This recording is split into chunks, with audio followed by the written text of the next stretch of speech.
Buenas tardes, amigos y amigas de la Casa de la Literatura Peruana. Continuamos con el 10º Congreso de Literatura Infantil y Juvenil, Palabra, Sonido e Imagen, nuevos formatos, nuevas lecturas.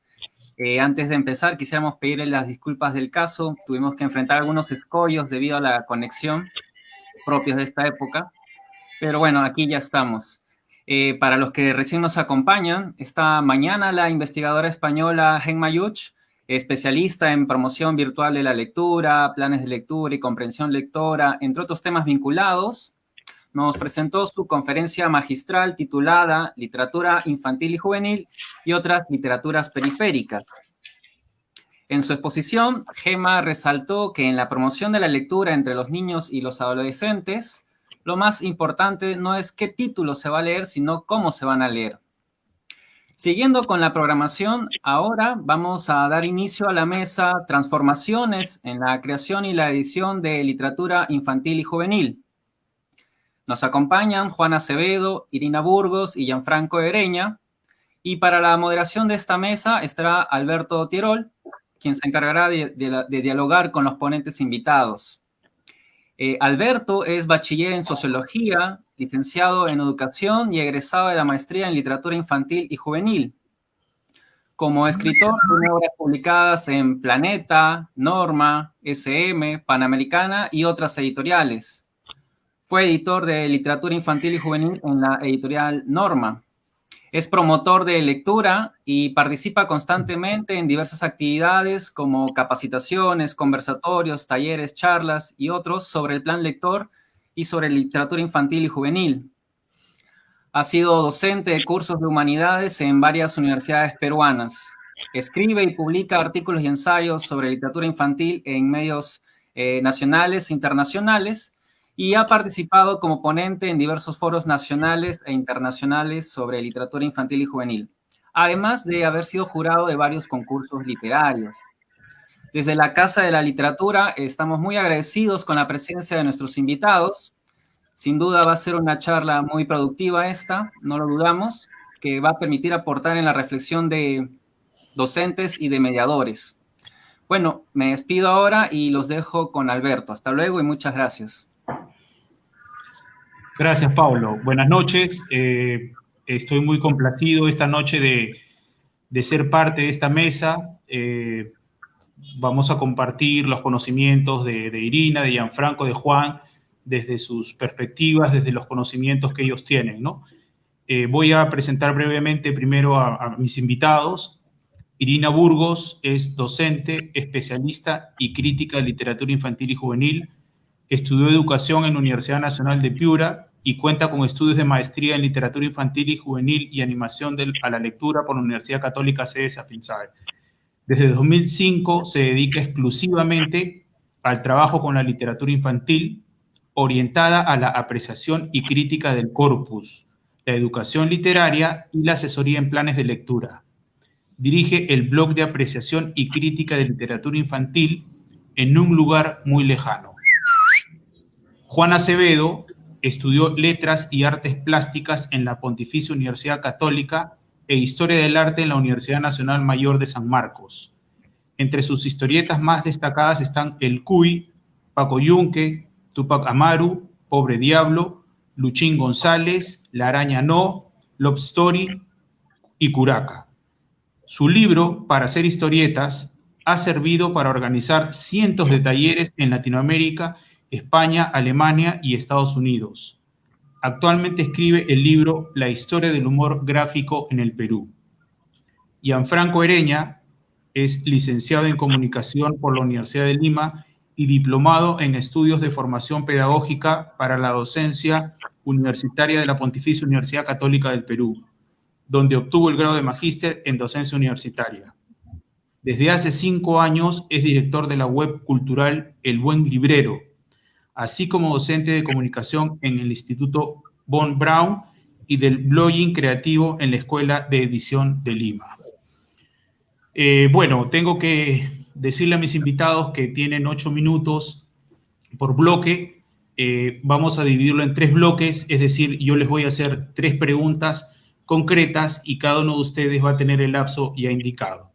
Al final de la exposición de los tres, yo haré un breve resumen y pasaremos así al siguiente bloque, es decir, a la siguiente pregunta. Y al final vamos a dar aproximadamente media hora a que el público nos haga llegar sus preguntas y yo les voy a decir concretamente a cuál de ustedes tres está dirigido, ¿no? Esta es una mesa titulada Transformaciones en la creación y edición del libro, ¿no? Desde el título nos habla de transformar, ¿no? Es evidente que han habido cambios, la digitalización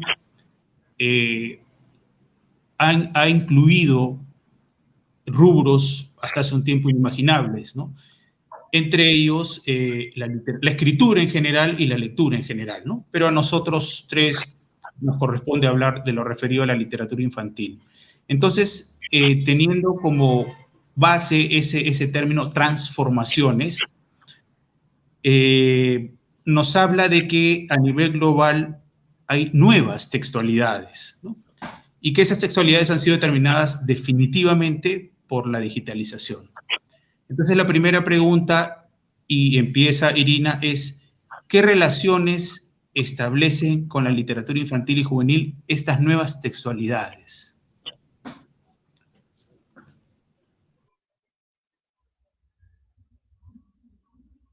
Buenas tardes, ¿se escucha? Se escucha, es una pregunta que últimamente la hacemos con mucha frecuencia. Yeah. Buenas tardes a todos, muchas gracias a la Casa de la Literatura por la invitación. Y cuando hablamos de transformaciones en la creación y en la edición, en cuanto a literatura infantil y juvenil, tenemos que remitirnos al tránsito entre la modernidad y la posmodernidad. Es en este espacio donde empiezan a forjarse tanto nuevas textualidades, nuevas formas de narrar, pero también nuevas características con respecto a los formatos y a la materialidad del libro mismo. Y esto, a su vez, está amarrado o ha trastocado la concepción de infancia. Y además eso implica, en tanto el sustantivo literatura está amarrado a infantil, el sustantivo con este adjetivo y este adjetivo que modifica este sustantivo, es que se tiene otra concepción de infancia con respecto a etapas anteriores. Por lo tanto, otras formas de narrar. Al respecto, es importante considerar que esto se agudiza en esta etapa, en la posmodernidad. La literatura infantil se ha complejizado porque ha tomado otras características. Diría yo que es mucho más exigente. No quiero decir que el anterior, o si me refiero al corpus clásico, no sea exigente, sino que se vuelve en unas características muy específicas que luego voy a pasar a detallar y que a su vez impactan en la lectura, impactan en la forma de leer. Por otro lado, el estudio de las mismas es muy complejo, porque la creación avanza sumamente rápido, como hemos visto, por ejemplo, la escritura, la publicación de libros álbumes, y dentro de los libros álbumes, podría decir dentro los libros informativos, los libros objetos de arte, es toda una abundancia, y los estudios teóricos, por su propia naturaleza, observancia y rigurosidad, tienen un paso mucho más lento. Para ello, yo tengo que tomar unos tópicos muy puntuales porque, puesto el tiempo y puesto la complejidad de este tema, voy a tomar 2 puntos.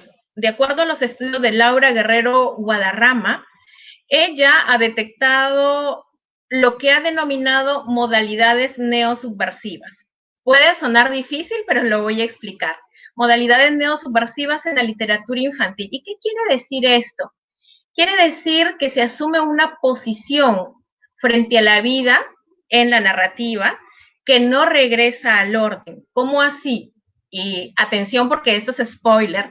Por ejemplo, tenemos el caso de Charlie y la fábrica de chocolate, en el que las brujas tienen el objetivo de convertir en de ratones a los niños, y luego no hay una regresión, el ratón no vuelve a ser niño.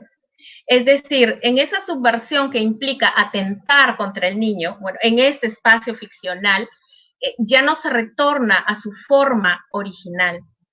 Vamos a ver cómo esto se refleja en la creación. Por ejemplo, y es el punto que voy a tomar, la subversión del clásico final feliz. Dentro del clásico final feliz, el abordaje de la muerte. Y tengo que decirles que voy a hacer spoiler. ¿Por qué he tomado la muerte? Porque es un tema, digámoslo así, candente en la medida que se asume que los niños son muy pequeños, y si se aborda este tema puede que tengan algún trauma o puede que no les siente muy bien, que significa atentar contra ese mundo inocente, ingenuo y edulcorado en el que supuestamente está la infancia. Voy a compartir página y acá. Aquí.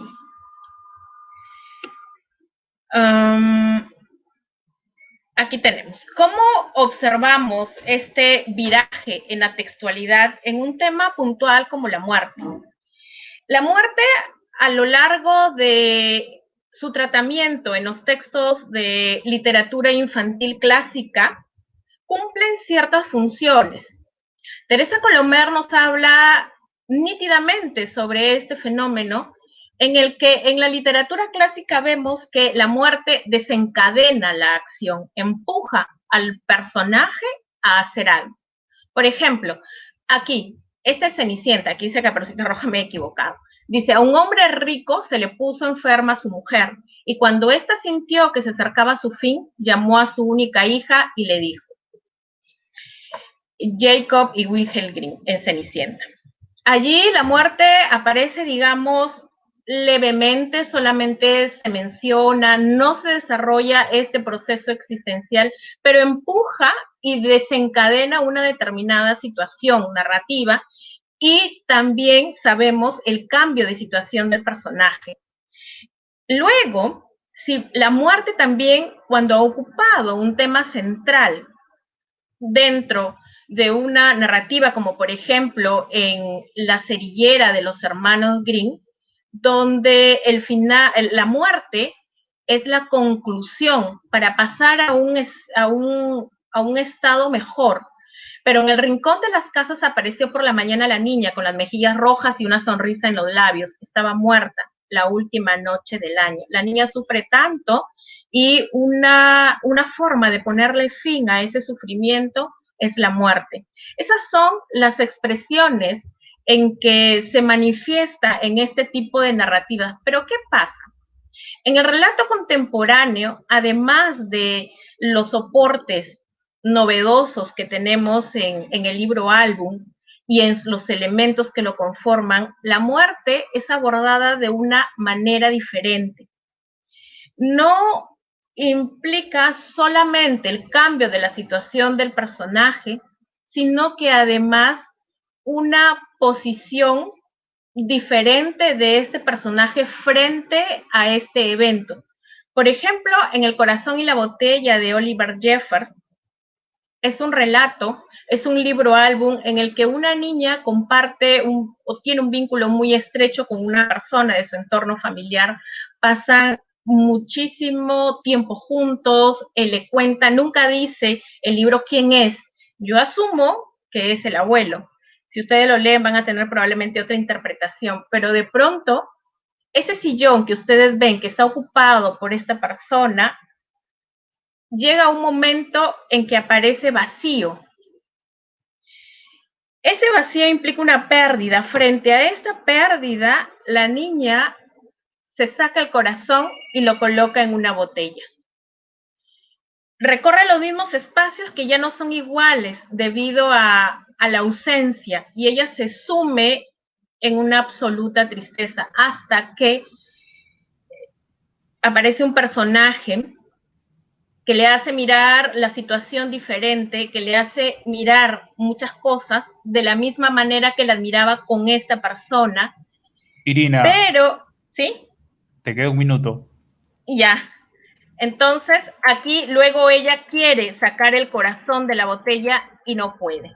Y que El pato y la muerte también es una narrativa, es un cuento, es un libro álbum donde la muerte está siempre presente y se muestra como un acompañante más en la vida, como ese proceso existencial que está siempre junto a nosotros. Y la muerte en la literatura infantil contemporánea ya no es el fin de un proceso, sino que tiene que ver e implica la madurez del personaje.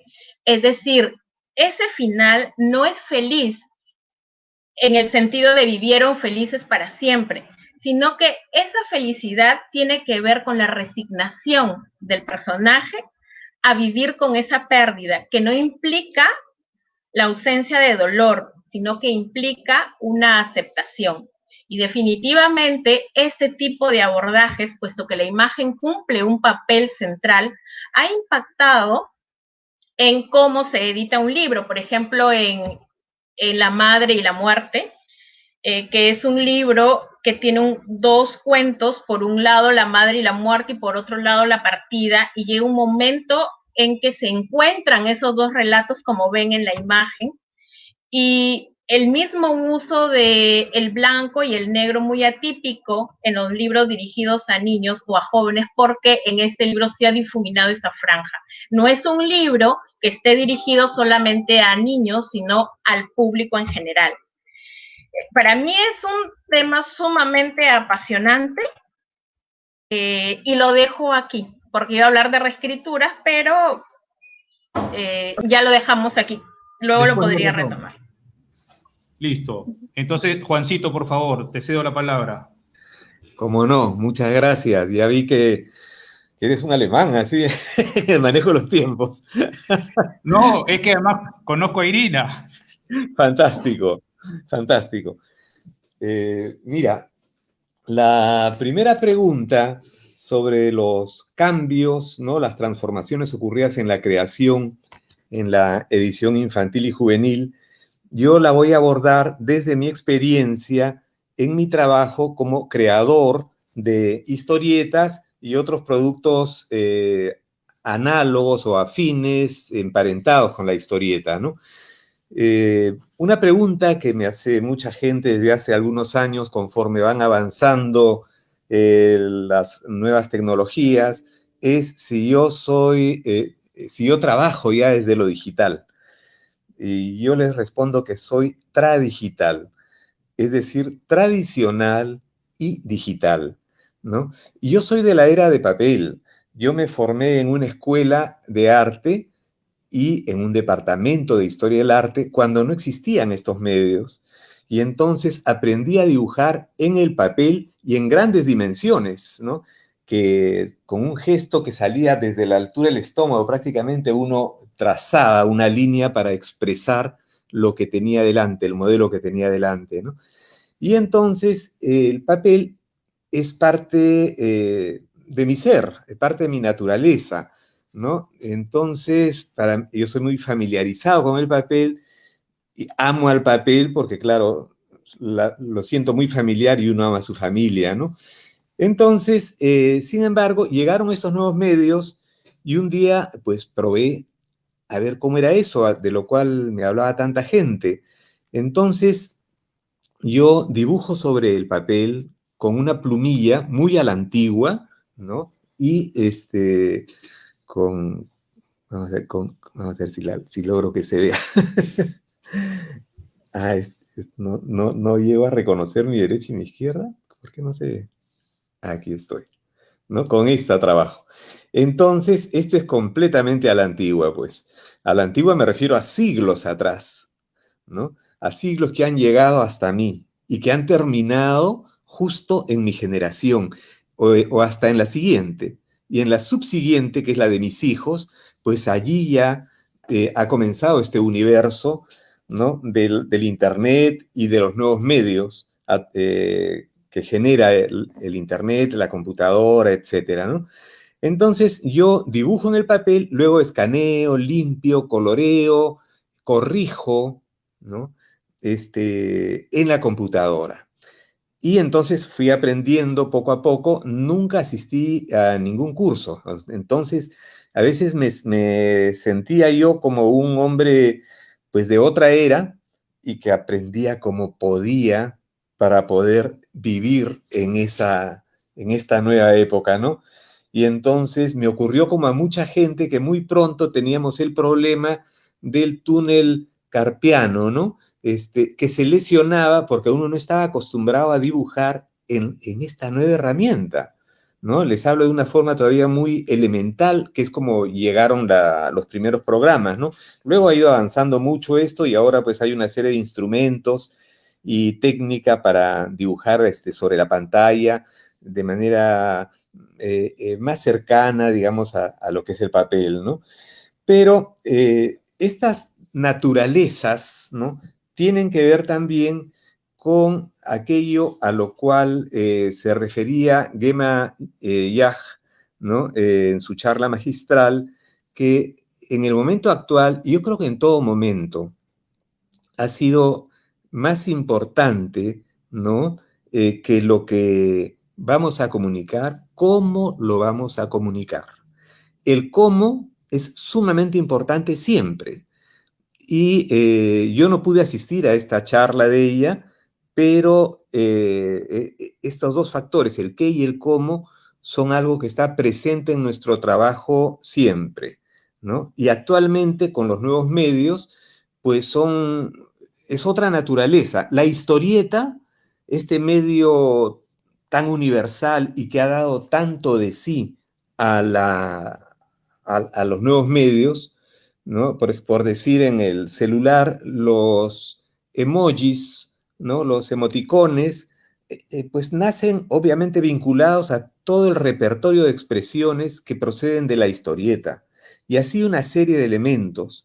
Entonces, la historieta recibió a su vez, para poder surgir, recibió de otros medios y ahora está dándolos a su hijo o nieto, que viene a ser estas nuevas tecnologías, estas nuevas formas de narrar, ¿no? Pero que le deben también a la historieta, y es conveniente ver esas traslaciones, esos puentes que se van dando, ¿no?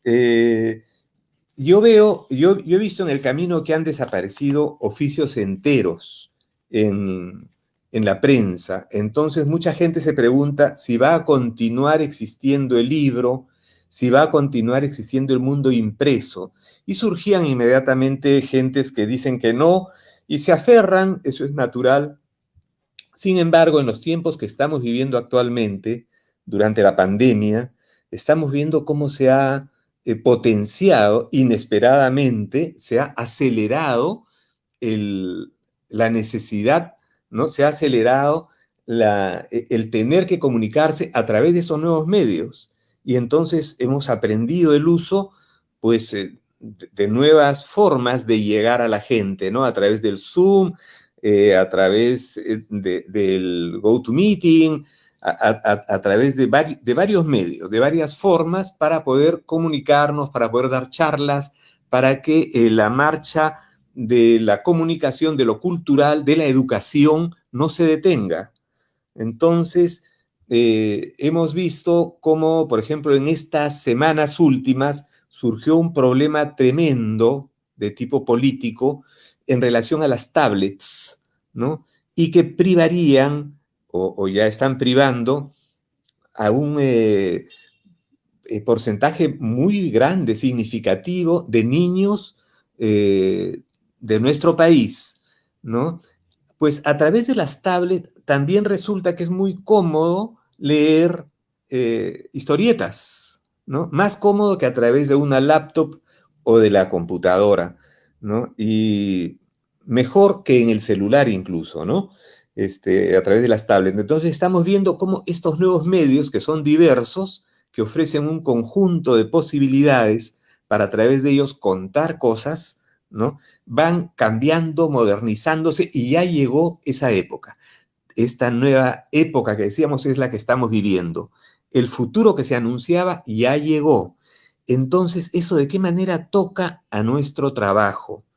En el caso de la historieta, hablándonos no solo de mi trabajo, sino de lo que está ocurriendo en el mundo, es propio ya de los años del siglo XXI, digamos, lo que es la potenciación del e-cómic o cómic web, ¿no? Antes esto no se daba, y al comienzo de esto, cuando llega la historieta a la computadora, al mundo computarizado, hubo un anuncio como si fuera la gran cosa, lo que estaba llegando, pero esto no se tradujo inmediatamente en grandes obras de tipo cibernético, de tipo propio del lenguaje que tienen estos nuevos medios. Yo creo que todavía se está arrastrando una forma de expresarse que sigue siendo antigua a pesar de todos los logros que se están dando. Aprecio mucho estos logros, ¿no? Pero cuando yo veo lo que es la computadora, ofrece tales posibilidades que me parece que todavía estamos por llegar. O sea, eso va a ser mayor cada vez.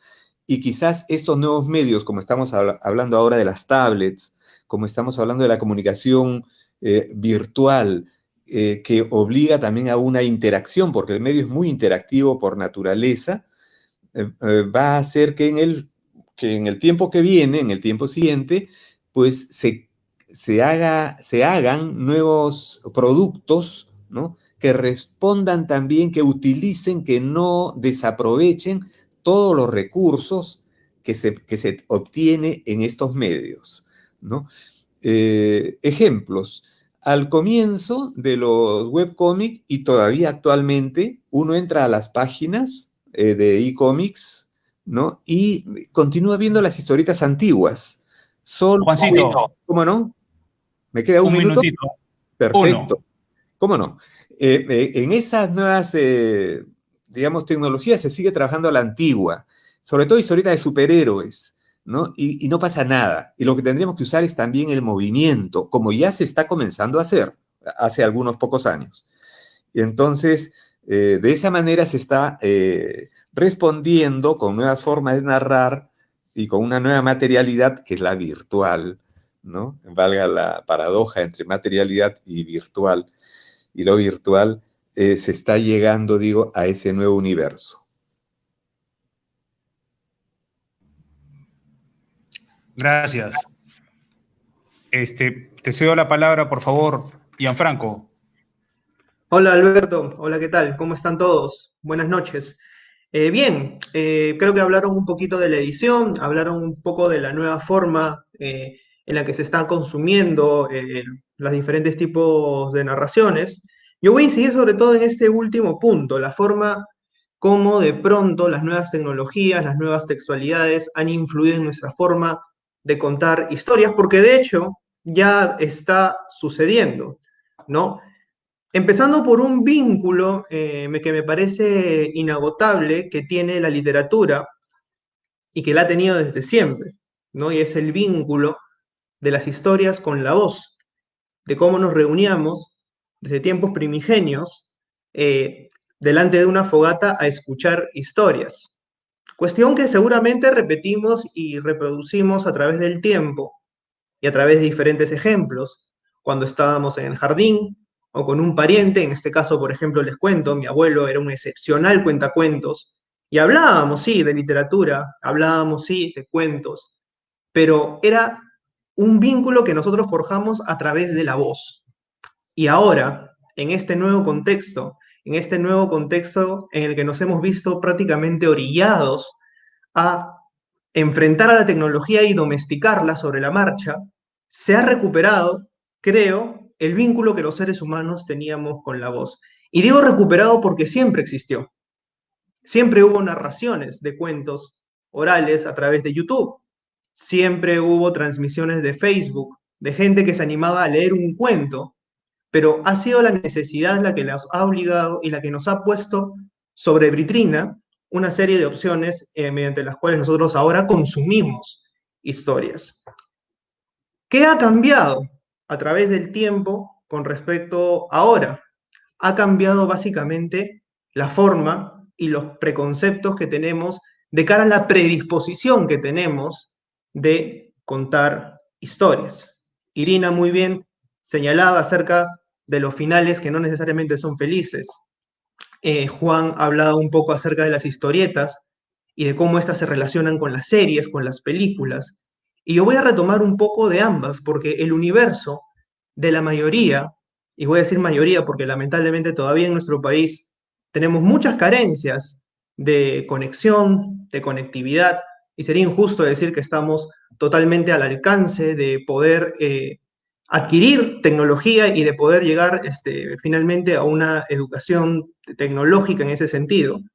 Pero sí creo que gran parte de nuestros estudiantes, de nuestros hijos, están inmersos en el mundo de la tecnología y esto ha hecho que ya vengan con preconceptos que a la hora de escuchar, a la hora de consumir una historia, los predispongan a estar más o menos atentos o a predisponerse a entender o no determinados mensajes. Manuel Castells, que es un autor que sigo bastante, hablaba de Internet como una pedagogía de la libertad. Nuestros hijos, nuestros estudiantes ahora tienen la potestad de elegir a su propio maestro, de elegir a su propio narrador. Si de pronto no les gustó la historia que les contaba el papá, pues ellos pueden escoger a su youtuber favorito o booktuber que cuente la historia y eso les va a permitir también elegir, posibilidad que no tenían. Y además que es una cuestión que me parece digna de destacar, está la interacción. Antes, cuando uno quería interactuar con un escritor, de repente tenía que irse a la feria del libro, de pronto tenía que asistir a una presentación, pero hoy en día la interacción se da a través de lo que están haciendo ustedes probablemente en estos momentos, que es estar comentando y diciéndome y hablándome acerca de la importancia de la narración oral y de las cuestiones que surgen en el camino y que permiten romper esa pared que antes no existía. La interacción, el ritmo y la voz son tres cuestiones que han influido muchísimo en el modo de cómo nosotros hoy en día consumimos historias. Eso quiere decir que va a desaparecer el libro, eso va a decir que los profesores van a pasar a un segundo plano. No, yo creo que más bien se trata de una cuestión híbrida que debemos de aprender a llevar a cabo y básicamente convivir. El libro electrónico, los audiolibros, las narraciones no van a matar al libro, van a hacer y van a generar una convivencia. Y creo yo que ese es el principal vínculo que podemos tener con la literatura infantil y juvenil de hoy en día. Y además porque estamos en una ocasión histórica y que creo importante señalar también, y es que en contexto de pandemia no es la forma como quisiéramos, de hecho, que eso hubiese ocurrido, pero es la primera vez durante mucho tiempo que la escuela ingresó al hogar. ¿Y por qué no animarnos, si es que somos maestros, si es que somos padres de familia, a aprender un poco de estas nuevas técnicas narrativas y apropiarnos de la historia? Porque cuando uno narra una historia, cuando uno adapta el mensaje y lo traslada a sus conocimientos, transmite también a través de la voz, a través de los gestos, una serie de emociones. Y esas emociones son el mensaje que finalmente se transmite y que relaciona también con lo que dijo Juan. No es la historia, es cómo se cuenta una historia y cómo estamos finalmente trasladando y llevando a cabo el mensaje que queremos transmitirle a nuestros chicos, a nuestros estudiantes, a nuestros hijos.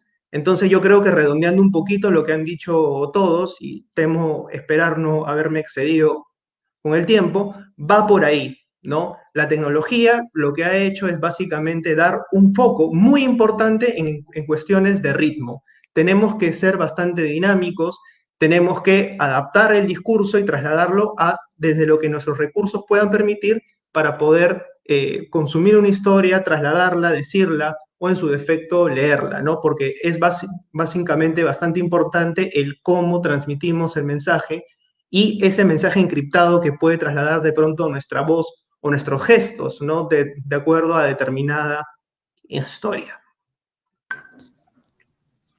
Perfecto. Entonces hablamos de, la pregunta era un poco sobre las transformaciones, ¿no? Irina fue un poco más allá. Para Irina no solo hay transformación, ¿no? Hay una revolución incluso ella mencionó o usó un término que a mí particularmente me gusta mucho, me hizo recordar además a un libro que ella debe conocer bien, No se lo cuentes a los mayores, de Laurie, que tiene que ver con la subversión. Y muy bien apunta Irina, incluso hay cambios en los elementos para una narración, ¿no? Citó el caso concreto de la muerte como un elemento hoy día que hace un tiempo estaba vedado, ¿no? Entonces, me gustó la idea de Irina de más que transformar, implícitamente interpreto yo como para ella hay una revolución, ¿no? Hay una subversión, ¿no? Juan no deja su halo romántico, tradicional, como él mismo nos dijo, tradigital. Entonces, si yo lo forzara a hablar de una transformación, casi hay un matrimonio entre entre lo tradicional, los métodos tradicionales y los métodos digitales. Además, me gustó mucho y reparé en lo que dijiste referido a que la historieta recibió mucho y ahora la historieta le toca devolver. Y pensé yo, por ejemplo, en lo típico en una historieta son las viñetas, y hablar de lo digital hoy día es sumir o aludir a una viñeta como un formato digital, interactivo, etcétera, y que justo quiero ligar con lo que habló Gianfranco de la interacción, ¿no? Si ha transformado algo, ya me adelantó un juicio Gianfranco, ha transformado para bien, ¿no? Porque él habla mucho del ritmo y de la voz, y eso implica dinamismo, ¿no? ¿Cuánto se está dinamizando el acercamiento a la literatura, a la buena literatura, que seguro vamos a hablar por ahí también eso, porque hablamos casi siempre libremente de literatura, pero hay una frontera entre buena literatura y literatura seca, ¿no? Entonces, bueno, como conclusión, sí, de hecho se ha transformado, en algunos casos hay más que transformación, hay una revolución, ¿no? Pero yo quiero, ya no tanto a Gianfranco, que ya lo adelantó, yo quisiera forzarlos a ustedes, ¿no?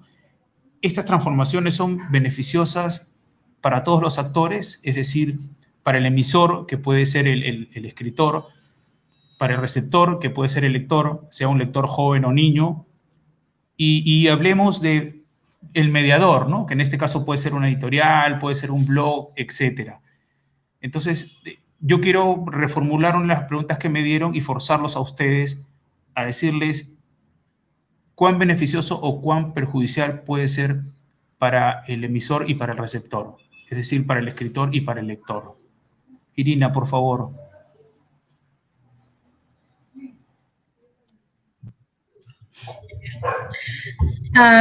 Ahí sí son varias cuestiones que abarcan varios aspectos. Me atrevo a generalizar que si la posmodernidad ha hecho un bien a la literatura, ha sido fundamentalmente a la literatura infantil. En primer lugar, porque la literatura infantil es literatura, por lo tanto tiene también estos grandes géneros.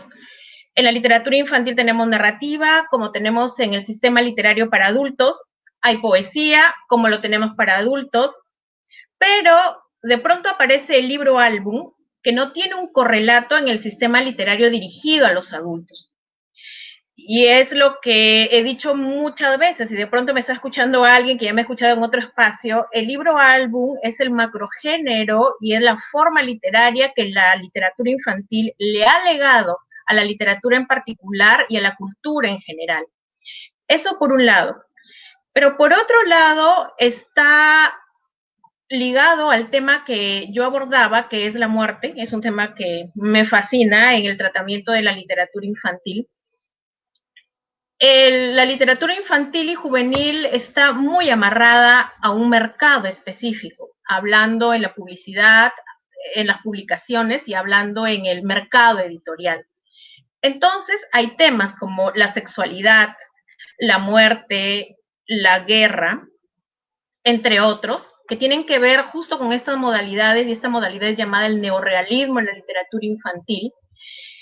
Al estar supeditada fundamentalmente al espacio escolar, hay muchísimas resistencias para que los libros con estas temáticas ingresen a ser leídas dentro del plan de lectura.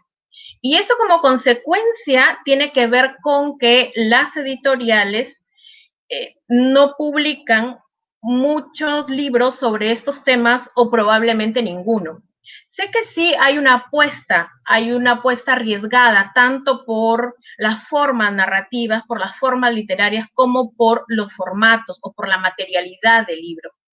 Y la industria editorial, bueno, en el Perú tenemos una industria muy incipiente, no le da cabida muchas veces a este tipo de temas y a estas formas.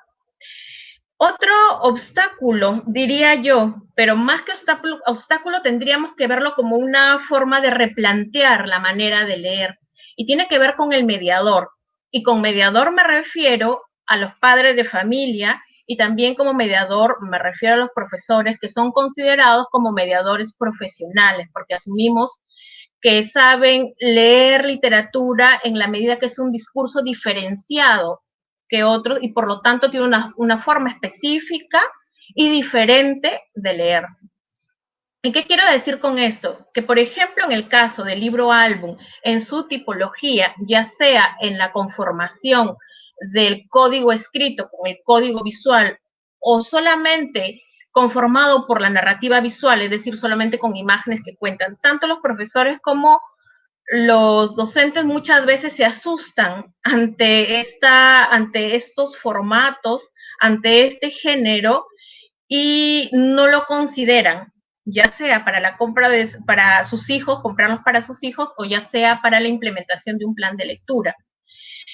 Yo he escuchado en las ferias de libros, sobre todo, cuando los niños quieren un libro y este está compuesto solo por imágenes, es decir, es una narrativa visual, imágenes, solo imágenes o ilustraciones que cuentan una historia, los padres inmediatamente dicen, pero no tiene texto o no tiene letras o tiene poco texto para el caso del libro, del libro álbum que tiene esta otra estructura. ¿Y qué quiero decir con esto? Que tenemos dificultades para leer imágenes. Dice Dondis que el ojo y el sentido de la vista aún no están domados, porque mirar está normalizado, o ver está normalizado, pero mirar implica tener la conciencia de que una ilustración y una imagen tienen ciertos códigos que tenemos que aprender a desentrañarlos para poder interpretar el discurso visual. Por otro lado, también si en materia de políticas públicas, si nos referimos al Ministerio de Educación, hay por ahí un avance. He visto en varias bibliotecas de los colegios libros álbumes, he visto en forma de palabra de Micaela Chirif, he visto con gratísima sorpresa los libros de Leo Lionni, entre otros autores destacados de la literatura infantil, pero es muy poco todavía. Es muy, muy poco. Y otra consideración es la formación profesional referida a temas en literatura infantil, juvenil y sobre todo en mediación de lectura. A veces no tenemos, yo particularmente no tengo mucho contacto ya ahora con el colegio, hace mucho tiempo que no enseño en aulas, y muchas veces cuando tengo que retornar por alguna razón me doy con sorpresas, algunas gratas, y ya quisiera que sean en su mayoría las sorpresas gratas, y en referencia a cómo se aborda la literatura. También, en el caso específico del libro álbum y de las narrativas visuales, ameritan editores especializados, editores, por llamarlo de alguna manera, profesionalizados en el género, en la literatura infantil sobre todo, porque tienen características particulares en la cuestión física, en el libro en tanto es un objeto. Y sí, se publican aquí libros álbumes, también hay una incursión de libro informativo, que es el espacio de la no ficción en la literatura infantil, aunque suene una contradicción, ¿no? Literatura de no ficción, pero todavía yo cuestiono muchísimo cuando salen, como tú dijiste, Alberto, una cosa es literatura, otra cosa es literatura de calidad.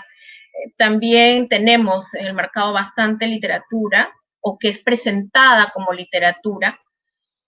Las editoriales le dan ese nombre, las publican como tales, pero yo considero que no tienen la calidad que se necesita también para formar a un lector crítico y a un lector riguroso, ¿no? Carecen de densidad, hay errores en la consignación de datos, en el caso de por ejemplo, del tema de las biografías, y también por ahí ciertos mecanismos y procedimientos narrativos corresponden a otras épocas en la literatura infantil, unívocos, y esto amerita mirarlo desde distintos puntos de vista, desde distintos ángulos. La literatura infantil es interdisciplinaria, tiene que mirarse a través de distintos ojos también, pero estamos ahí. Hay avances en el Perú, pero todavía no llegamos a, por ejemplo, como Colombia, no llegamos a esos niveles, y como Chile, y yo espero que podamos avanzar, si se pudiese, mucho más rápido. Y es un tema también muy preocupante porque yo sí veo que estamos avanzando demasiado lento. Por otro lado, también me atrevo un poco a mirar los discursos, ahora que estamos hablando de nuevas textualidades. A veces hay muy poca rigurosidad en los eventos que se realizan, sobre todo en Facebook, ¿no? Uno a veces escucha unos discursos bastante antiquísimos con respecto a la concepción de literatura infantil, y también muy poca rigurosidad para abordar y enfocar el corpus. En síntesis, hay mucho por trabajar todavía. Yo, que soy pesimista, considero que hay avances, pero todavía no estamos avanzando en la medida que necesitamos. También carecemos de bibliotecas públicas, que precisamente es el espacio donde se forja un lector, y también la preparación del mediador, que es fundamental. Depende de la calidad también de mediación, es en la que se va a forjar la lectura crítica, cuestionadora de un lector, porque finalmente pienso que si algo nos depara la literatura, la lectura literaria, es mirar con mayor rigurosidad, con mayor detenimiento y con ojos cuestionadores la realidad. Gracias, Irina. Juan, por favor. ¿Sí? Muy bien. Bueno, mira, se han tocado varios puntos bien interesantes y yo quiero volver a la pregunta que has hecho, ¿no? Sobre si corremos, si es beneficiosa o perjudicial para todos los partícipes de la comunicación toda esta revolución, ¿no? Si es beneficioso o perjudicial, yo creo que depende de cómo lo hagamos. Puede ser beneficiosa, puede ser perjudicial. Depende de cómo lo hagamos. En la comunicación estamos diciendo que es cada vez más interactiva, ¿no? Por lo tanto, como los autores sienten, creo ahora, que ya no es como antes, en que ellos hacían la historieta en su casa, la enviaban al periódico, esperaban que se dieran llamadas telefónicas o cartas, pero todo era muy lento. Ahora la respuesta es inmediata. En cuanto uno sube a Facebook, a Instagram, un producto, de inmediato es la respuesta. Y eso va a hacer que la comunicación sea más cercana, ¿no? Entre el autor y los lectores. Y algunos de ellos, a mí, por ejemplo, me dan ideas todo el rato, ¿no? Algunas las tomo, otras no, depende de cuánto tienen que ver con lo que yo también estoy sintiendo, porque yo tengo mi proceso, pero este proceso se va dando más cerca a las otras personas. Ahí no vale el distanciamiento, al revés. Y ahí es muy bueno estar juntos y muy cercanos, porque todo esto va colaborando a que el producto tenga casi coautores, ¿no? Estamos hablando entonces de cómo el medio faculta, potencia, ¿no? El medio empleado, que puede ser, digo, alguna de las redes, potencia una mayor cercanía entre autor y lectores, por llamarles así con un término anterior, ¿no? Ahora se le dice usuarios también, pero prefiero todavía lectores más que usuarios. Y entonces, Irina nos hablaba de cómo nuestra industria es incipiente, ¿no? El nivel en general que tenemos en varias cosas es incipiente, y no lo digo frente a países, pues, de Europa, ¿no? O del hemisferio norte, sino de nuestros vecinos. Ella mencionó el caso de Colombia, el caso de Chile, para hablar de nuestros vecinos, vecinos literalmente.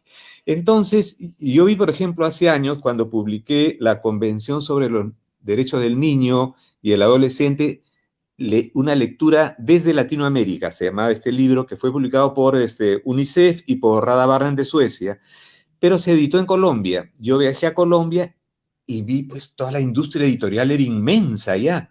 La nuestra ciertamente le quedaba chica a la colombiana. Ellos están mucho más avanzados que nosotros en el campo editorial, ¿no? A Chile fui hace 2 años, participé en el festival Dibujos que Hablan. Se pasaron allí e-cómics que fueron maravillosos. Primera vez que yo veía esto de una manera más categórica, más lograda, en cuanto a las imágenes y cómo de pronto se detenía la lectura en una viñeta y ocurría movimiento en ella. Y eso también lo puede decidir el lector. El lector decide si le da pase o no a un video a través de una viñeta.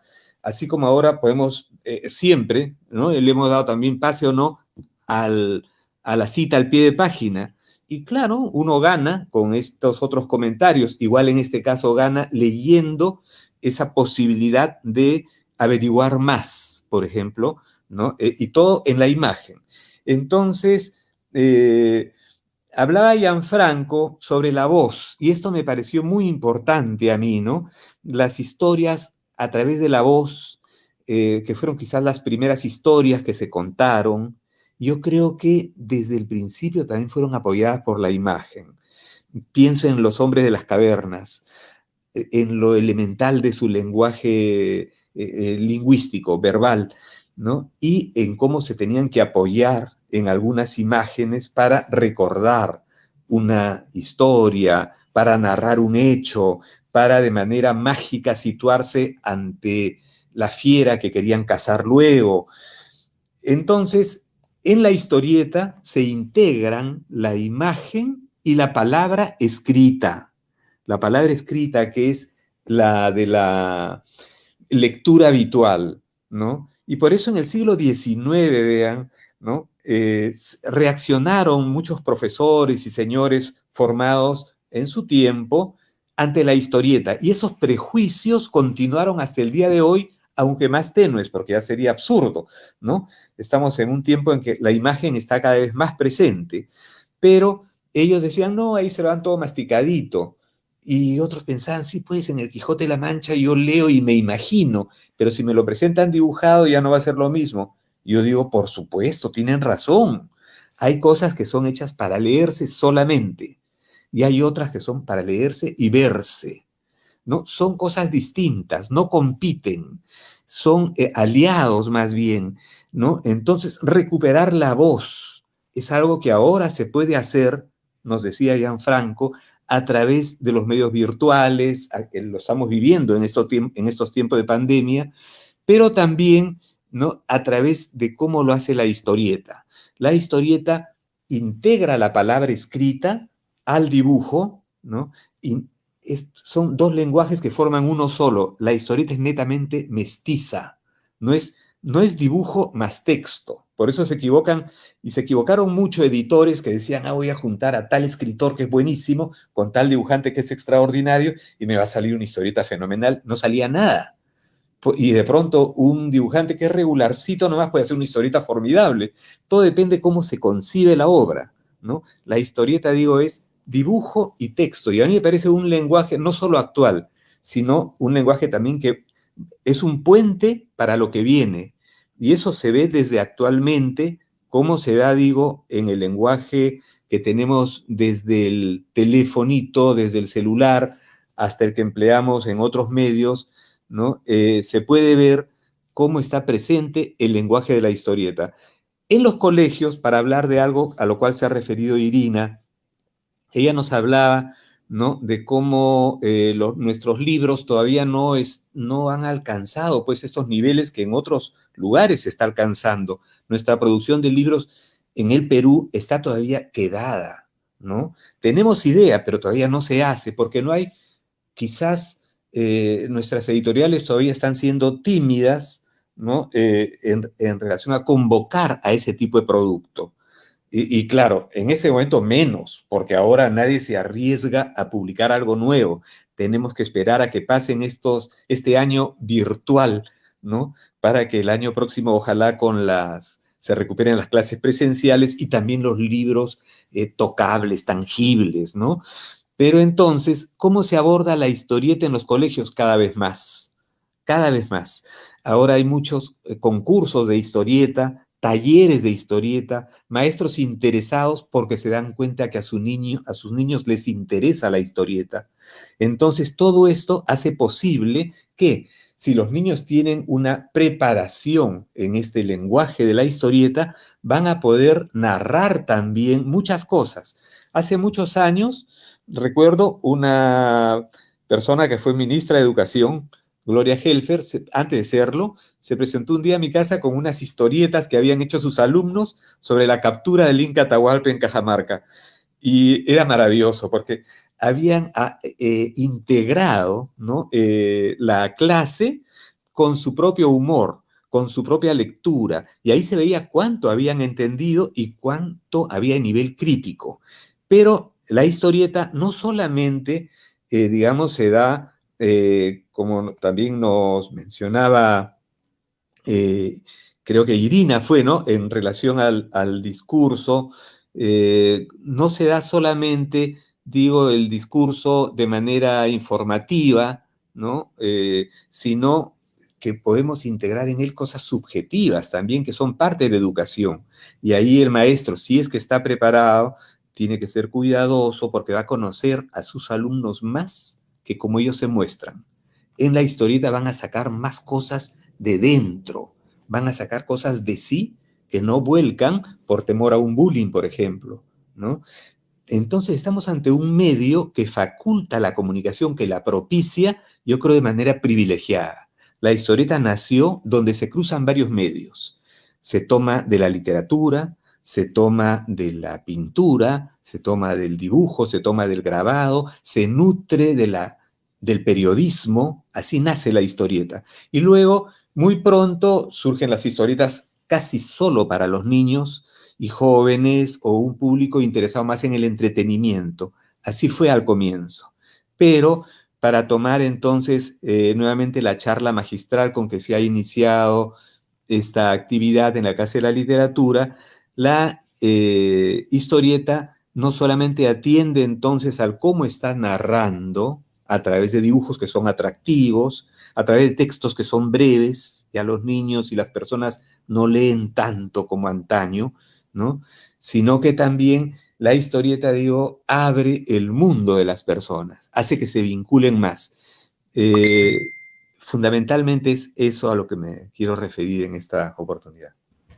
Gracias, Juancito. Por favor, Gianfranco. Gracias, Alberto.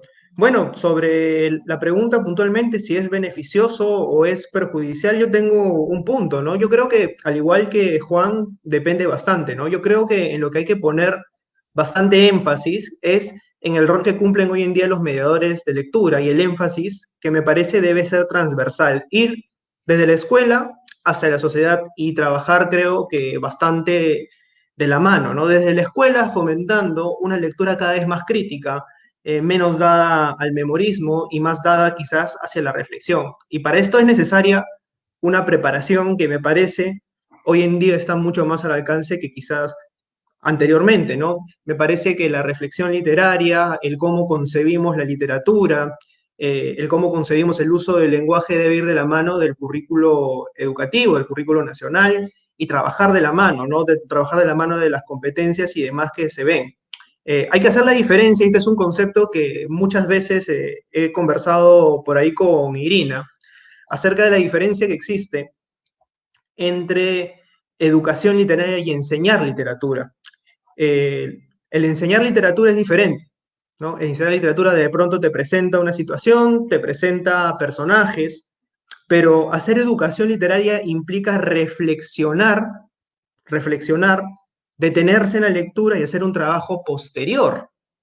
No queda solamente en la lectura del texto, porque uno no se puede acercar a un texto literario como de pronto se asoma a un texto argumentativo, que digamos sí te da respuestas concretas. El texto literario tiene mucho de subjetividad y en esa subjetividad que se traslada haciéndose a través de la narración, a través de cómo se presenta el texto, está justamente la riqueza de los textos literarios. Y por otro lado está el rol que cumple la sociedad, cómo nosotros desde lo que somos como sociedad podemos aportar a la mediación de la lectura, ¿no? Y aquí pues sí tengo que hacer un paréntesis respecto a la evolución que he percibido en los últimos 10 años que tengo por ahí haciendo gestión cultural, periodismo, y que he percibido que ha habido un cambio para bien en torno a la cantidad de eventos culturales que se realizan, al menos en Lima, y quizás sería bueno que también a nivel nacional. El Perú no es solamente Lima. Lo que sí entiendo es que de pronto al haber aumentado esta oferta, han aumentado también las probabilidades de editoriales independientes. Ha habido una explosión de editoriales independientes y algunas de ellas enfocándose bastante en el tema de literatura infantil y juvenil, que me parece que también con el tiempo hay un mayor énfasis, un mayor acento en torno a lo que entendemos por literatura infantil y juvenil, que no es lo mismo que una literatura quizás para adultos o para un público diferente. Hay mucho componente de ilustración, por ejemplo. Si bien, y aquí voy a resaltar lo que dijo Irina, a comparación de otros países, pues estamos bastante lejos, y ni siquiera lejos en el tema geográfico y ni de producción, para hablar de países europeos, asiáticos, donde la producción es quizás mucho mayor, sino hablando del contexto latinoamericano. Yo creo que estamos quizás todavía lejos de lo que quisiéramos ser, pero estamos mejor que antes. O sea, esa sí creo que es una verdad que por ahí podemos rescatar a partir de lo que hemos estado viviendo en los últimos años, ¿no? Y ahí también entra también a tallar otro concepto y otra idea relacionada a tecnología.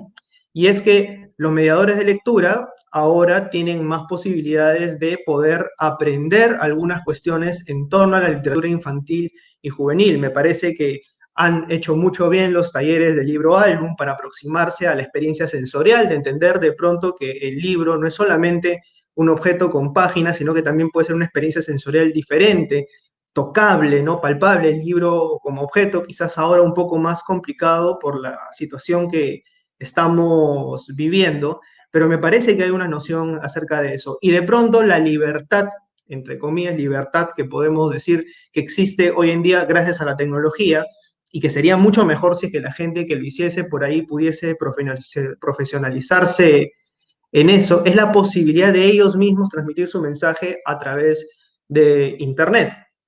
Me parecería bastante interesante pensar de pronto en esto, ¿no? ¿Cuántas personas que hoy en día de pronto salen por internet a narrar un cuento o hacer una reflexión a partir de un cuento lo hubiesen hecho de no haber estado necesariamente en pandemia? Los narradores orales siempre estuvieron ahí, pero digamos las personas que aparecieron ahora, ¿por qué lo hicieron? ¿En qué contexto? Porque querían de pronto suplir una necesidad, ¿no? Y esa necesidad hoy en día, tras haberse visto y haber visto su desempeño pueden notar que de pronto hay cosas que quisieran mejorar, que quisieran ver, y eso les permite ver las capacitaciones, los medios, los recursos que existen hoy en día para de pronto poder mejorar eso que están haciendo y llevarlo a un siguiente nivel. Evidentemente, hay muchas cuestiones que se presentan quizás como literatura en general, pero también hay una diferencia en cómo transmitimos ese mensaje y ahí es donde entra bastante a tallar el tema crítico, ¿no? Cómo discriminamos la información, cómo la trasladamos y efectivamente cómo seleccionamos aquello que consideramos valioso para transmitirlo al público, ¿no? Yo tengo una teoría al respecto y es que uno transmite aquello que él o ella considera valioso de resaltar, ¿no? Yo creo que quien transmite una narración oral, transmite algo hacia un público es porque siente y cree y está convencido de que aquello que va a transmitir es valioso para ese público que lo está consumiendo. Entonces yo creo que eso valioso tiene que ser potenciado quizás por los diferentes recursos que hoy en día nos ofrece no solo la red, sino las capacitaciones en torno a lo que entendemos por roles de mediadores de lectura que existen en la actualidad.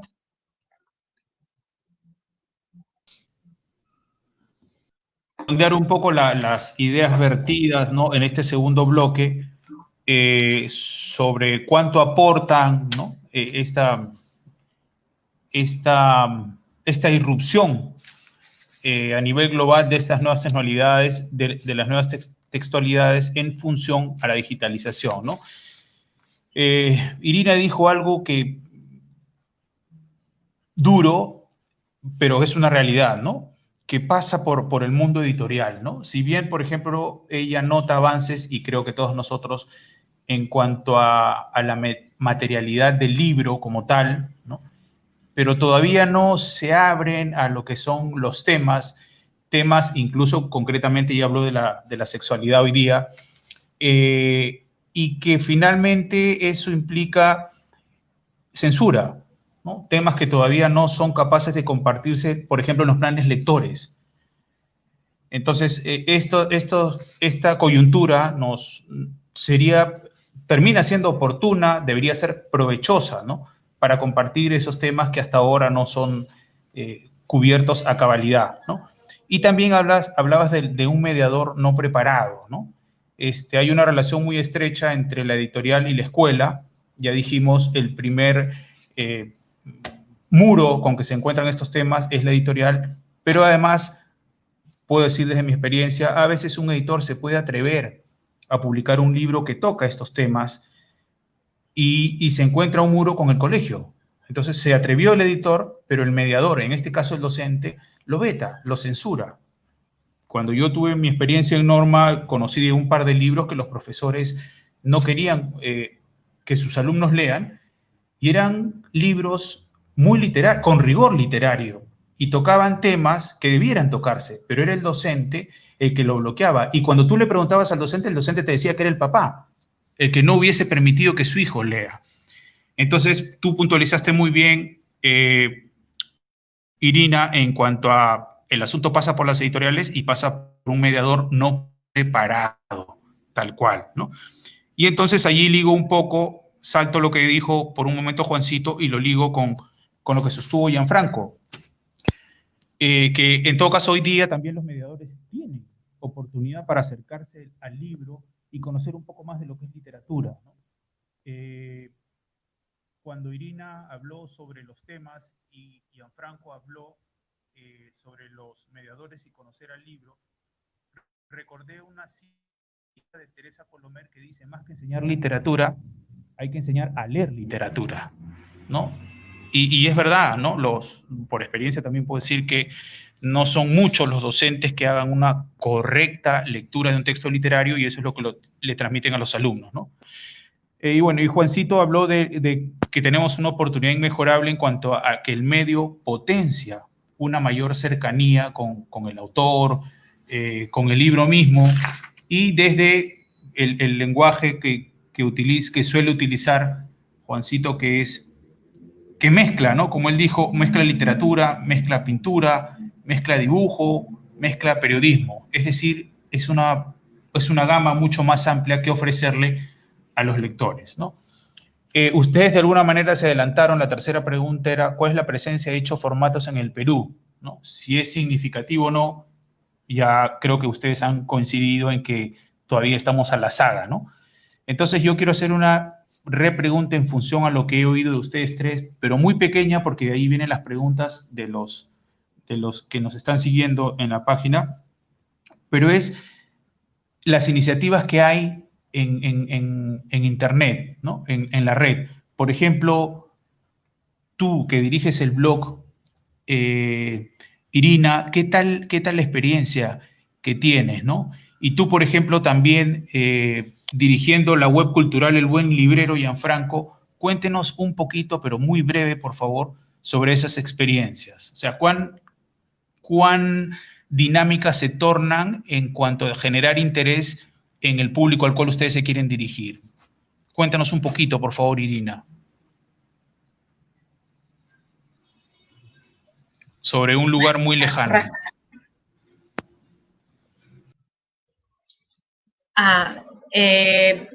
Más que en un lugar muy lejano, preferiría hablar de desde abajo, porque este microprograma es un microprograma, es audiovisual, y pienso que se presta mejor para hablar justamente por el contexto que estamos viviendo. Este fue un proyecto patrocinado o ganador de los estímulos a la cultura por el Ministerio de Cultura en el 2019. Y es muy complicado, muy complicado llevar un proyecto de esta naturaleza porque amerita investigación y sentarse horas sobre horas y horas a investigar para el tema que se va a abordar. Luego viene la parte de filmar, que también es complicada porque hay que filmar una y otra vez. Y entonces, por todo el tiempo que demanda, llega un momento que a pesar que se empiece con mucho entusiasmo, y es lo que pasa a nivel, es estructural en nuestro país con respecto a la investigación, el lugar que ocupa la investigación. Y llega un momento en que uno se pregunta, ya, hago esto, pero no hay un honorario, no hay un sueldo. Bueno, y sí, uno se atreve a presentar el proyecto a pesar de, y luego ves que cuesta muchísimo sostenerlo. Entonces, uno se debate entre un proyecto como este y entre el trabajo que te da para pagar las cuentas, ¿no? Que es finalmente que terminas dándole peso a este, aunque mi trabajo con el que pago las cuentas está dentro de lo que hago, dentro de la literatura infantil y que me gusta muchísimo. Sin embargo, también uno quiere tener sus proyectos independientes y hacer más allá. Con respecto a la respuesta, y una forma positivista de medir la respuesta son los likes, ¿no? Son las reacciones. Entonces, por un lado, está que probablemente les ha pasado a muchos, mucha gente te dice, ay, sí, qué bonito lo que haces, me gusta muchísimo, pero de pronto no se refleja en el número de reacciones que se supone debería tener. Y aquí también viene otro debate, ¿no? ¿Hasta qué punto podemos ser tan especializados en abordar, en este caso, la literatura infantil? Y que suena duro decir tan especializados, cuando la literatura infantil amerita definitivamente todo el rigor tal como la investigación en la gran literatura. Luego, una cuestión que yo también le decía en el Ministerio de Cultura es que hay premios a los estímulos para la cultura en el ítem de promoción de lectura, pero no hay para la investigación. Entonces me pregunto, ¿cómo se sustentan? ¿Cuál es el respaldo empírico que tienen los proyectos de promoción de lectura si no tenemos datos específicos sobre la calidad de la mediación, la calidad de los libros que se leen, el índice o número de libros que se leen? Entonces, en conclusión, sostener un espacio de esta naturaleza amerita muchísima quizá me atrevo a decir esto, igual muchísima voluntad y muchísimas ganas de amanecerse, muchísimas horas de no dormir, porque es sumamente difícil. Nosotros vamos a continuar con el proyecto a ver hasta dónde sea posible, ¿no? Y tenemos que buscar definitivamente otras fuentes de financiación si es que queremos seguir. Y tiene que ver también con este contexto y apelo a lo que dije anteriormente con respecto a la poca y escasa rigurosidad que hay en los eventos en redes. Y hay una suerte de paternalismo y una suerte de doble moral con respecto a lo que se dice de la literatura infantil. Por un lado, se dice que es sumamente importante, que es necesario promocionarla, que es necesario formar al lector, y se asume que todas las iniciativas de promoción de lectura son de calidad, cuando no es así. Entonces, no es importante la literatura, es importante declarativamente, pero no es importante en realidad para quien dice que es importante por el escaso rigor con el que se estudia o con el que se enfoca. Entonces, igual como para un escritor es muy difícil dedicarse de llano o pleno a la escritura, para un gestor cultural también, para quienes queremos incursionar o que estamos incursionando en la investigación en literatura infantil, es muy, muy complejo, ¿no? Y que tampoco se nos tome por héroes, ¿no? Porque, no, hacemos lo que nos hemos comprometido a hacer. Gracias. Gianfranco, por favor, en 3 minutitos, cuéntanos un poquito del Buen Librero. Bien, muchas gracias, Alberto. En realidad, pues bueno, El Buen Librero tiene 7 años, no es necesariamente un espacio de literatura infantil y juvenil, es un espacio de lecturas en el cual yo he vertido mi conocimiento durante todo este tiempo, y lo que me ha permitido de pronto de cara a la interacción y de medir por ahí el impacto que ha tenido el proyecto en la gente, lo he podido ver reflejado recién, no de la manera que hubiese querido, pero sí en estas circunstancias, ¿no? En tiempos de pandemia, había planes, de hecho, de poder llevar un club de lectura en físico. Había hablado con algunas librerías para poder hacer las lecturas ahí con el grupo y demás, y decidí hacerlo virtualmente, ¿no? Entonces, este club de lectura, de hecho, justo termino el conversatorio aquí y empiezo ya con la transmisión en vivo para Facebook Live de El Buen Librero. Me pasó algo curioso, ¿no? Y es también saber medir la responsabilidad de lo que se dice y de cómo se dice en redes, ¿no? Y sobre todo en transmisiones en vivo y demás, porque no hay margen de error. O sea, antes cuando uno veía un programa de televisión, quizás tomando un concepto un poco más anterior, lo que veía era un programa y para tú ver ese programa o la repetición del programa tenías que esperar la siguiente semana. En cambio, esto queda grabado y las personas le pueden dar reproducir, reproducir, reproducir. Y lo que me pasó fue que terminé la lectura de un cuento y salí a pasear, ¿no? A mi perrita, estábamos ahí conversando y demás. Y lo que ocurrió fue que vi que una señora se me quedó mirando durante un buen tiempo. Estaba con mascarilla, ¿no? Y se me acerca, me dio un poco de miedo, y respetando el metro de distancia, me dice: tú eres Gianfranco de Buen Librero, te escuché anoche y estaba con mi nieto.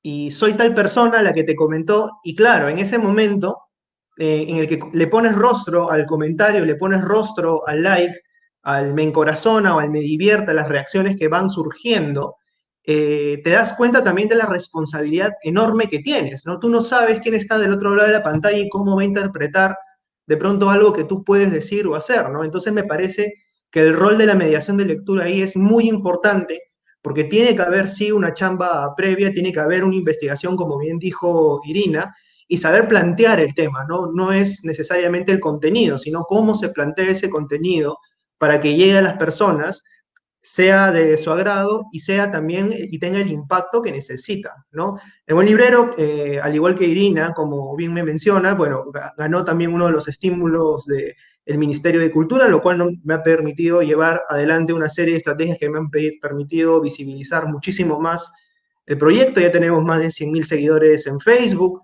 en Instagram hay más de 16.000, también en YouTube. Pero lo que me ha permitido ha sido crecer y también conocer del otro lado quiénes están y cómo reciben el contenido que les puedo dar, ¿no? Perfecto. Gracias, Gianfranco. Juancito, quiero preguntarte, tu libro, para hacer historietas, que sé que ha servido para organizar muchos talleres, quiero saber si, por ejemplo, ahora en esta coyuntura, ¿hay alguna posibilidad, ya se ha hecho, has pensado en que se virtualice ese taller en función al libro para hacer historietas? Mira, te agradezco, Alberto. Actualmente la edición presente es la del Instituto de Estudios Peruanos, que se presentó el año pasado y que fue la más vendida de la editorial en la Feria del Libro, y es la 8ª edición actualizada. Es muy distinta a las 7 ediciones anteriores, las españolas, las peruanas, la brasileña. No, esta es lo más actual. Me gustaría, sí, virtualizarlo, porque así lo demanda el tiempo que vivimos, ¿no? Me interesó mucho en lo que dijiste antes sobre cómo el editor puede atreverse, el profesor puede no quererlo y escudarse, o quizás no, quizás está siendo transparente y decir que es el padre de familia el que bloquea un determinado libro. Estamos hablando de que no solamente es el autor y el receptor, ¿no? El lector final, sino es el autor y hay gentes con las cuales tiene que contar porque son parte del aparato, pues, del libro, de cómo se va a distribuir, con quienes tiene que contar, ¿no? Y el autor no siempre piensa en esas cosas. Imagínate que nos enfrentemos pues con mis hijos, no te metas y estamos hechos, no vamos a poder hacer así ninguna obra. Y entonces, ¿cuánto se avanzó en el Perú y cómo se porta el público, ¿no? En cuanto a mi público, a través de Facebook, fundamentalmente, también tengo un blog, pero la verdad Facebook es un poco más dinámico que el blog, y Instagram un poco más todavía, ¿no? Entonces yo creo que se da por 3 vías en el caso mío, ¿no? Los likes, los comentarios y la participación. En los comentarios también hay las siguientes formas. Uno, lo más fácil es que te digan, pues, genial, fabuloso, no pasa nada, ¿no? Ahí, salvo que, bueno, dices que bien, pero no pasó más, ¿no? Lo otro es la demanda y lo otro es la interpretación. En la interpretación hay algunos que comentan y que aportan al interpretar la obra, ¿no? Y en otros casos la demanda, te reclaman un personaje determinado. En estos días, por ejemplo, mucha gente me ha estado reclamando el retorno de Humberto, el compañero del Cuy, y estoy trayéndolo, ¿no? Y todo esto se da en tiempos de pandemia, porque se está tratando ese tema. Y el de la colaboración, que es la de enviarte no solo ideas, sino a veces fotografías, videos, canciones. Y me ha llegado hace poco a mí un video, hace 2 días, ¿no? Me llegó un video hecho por Hernán Lanzara, que me ha parecido fabuloso, ha tenido mucha acogida además entre las personas, lo han viralizado, lo han difundido mucho, y ahora vamos a verlo, por eso estoy acortando también mi anterior comentario, porque dura apenas 2 minutos, ¿no? Pero espero que se escuche bien, porque me han advertido ya que hay cierta dificultad para escuchar el audio. Aquí lo vamos a ver. Bueno, mientras se pone esto en movimiento.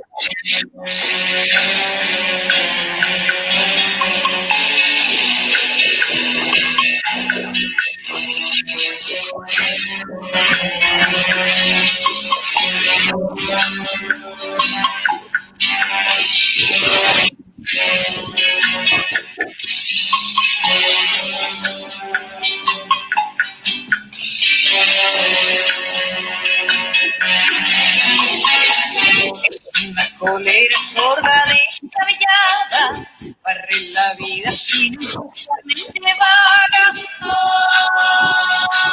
La mala muerte agarra el caso y lo tira a un costado. Hambrienta de odio se lo come de un bocado. La mala muerte con tanto esclavo y que llenado sacos y palos en todos lados. Restos de restos con su vacío. En esta sociedad ausente de amistad se va la vida. Poderla conservar es sigue en esta sociedad perdida. Presidente, poderla abrazar, te quiero vida. Presidente, considera muerte.